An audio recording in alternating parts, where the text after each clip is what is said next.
my name is Kristen Jewitz, and for our final cap, we're going to talk about the unskilled versus the skilled movements in my chosen movement, which is the deadlift. So the first unskilled movement we're talking about is the back being rounded. So it'll look like this, which is really bad for your back and can obviously cause lower back injury. In order to correct that, we want to keep the back and the spine neutral. So instead of doing this, we want to keep it neutral with the hips and keep the back in a neutral position to prevent from injury. And then the next unskilled movement we're talking about is the weight being shifted toward the toes, which can be really bad in your knees and a lot of strain there. So it'll look something like this, almost like you're off balance. So you want to keep it, all your weight shifted as if you're pushing towards the ground. So all your weight is shifted towards the back of your feet and your back of your heels and your midfoot. That'll help with getting your form corrected as well. The next unskilled movement we're talking about is the body not being simultaneous. So you want to keep your hips and your knees, everything, your chest, all going down at the same time. So it shouldn't be like my chest first and then my knees going down with the bar. It should all be simultaneous with each other. So it'll look like this. It's going to be all at the same time. And that'll help with deformation as well as injury. With the deadlift, it's really easy to get injured. So you have to make sure you're doing the correct form.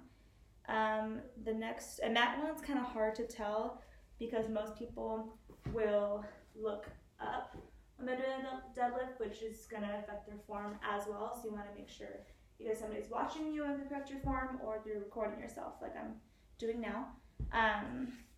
The next movement we're talking about for unskilled is going to be moving the bar away from your body. So when you're doing a deadlift, the bar is away from your body like this. That is bad as well. You want to keep it as close to your body as possible. So it should be like a vertical line is how you need to imagine it in your head. So you want to keep it as close to your shins, your knees, your legs as possible when going down and bringing the bar back up. This again will help with form, which correlates with preventing from injury. And the next one we're going to talk about is hyperextending your back when you are at the top of your movement.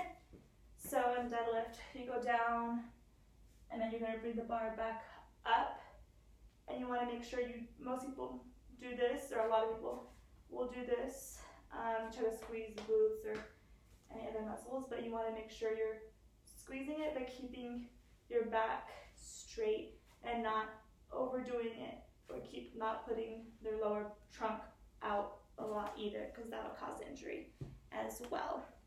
You want to make sure that your chest is open, everything is tight, and staying in that formation when going up and reaching the top of your form. And all these same formations we just went over are going to be the exact same thing going down. So your movement should be simultaneous going down. Everything should be tight all the way until the bar hits the floor. Your back and spine should be neutral. Your weight should still be shifted towards the back of your heels and your midfoot.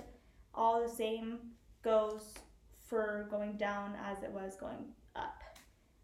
Analogy that I use that I found helpful that I looked up was unskilled movement. Think of a fishing pole. So think of a fishing pole is flimsy, and that would be the unskilled movement. So it's like this. This would be like the fishing pole. So you think of the pole as the back. You think of the fisherman being the legs, and then the fish being the weight.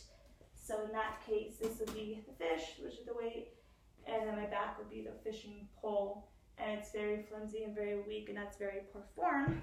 So you want to think of it that way. And then in order to correct it, the thing I looked up was using it as a pulley. So you want to think of your pulley as the back, and the person pulling the rope would be the legs. The pulley does not move, so everything stays in form, and that's how you kind of want to imagine it. So my back will be the pulley, and everything else will stay in the correct form. This will help with injuries, and that helps me to remember unskilled versus skilled movements. Thank you.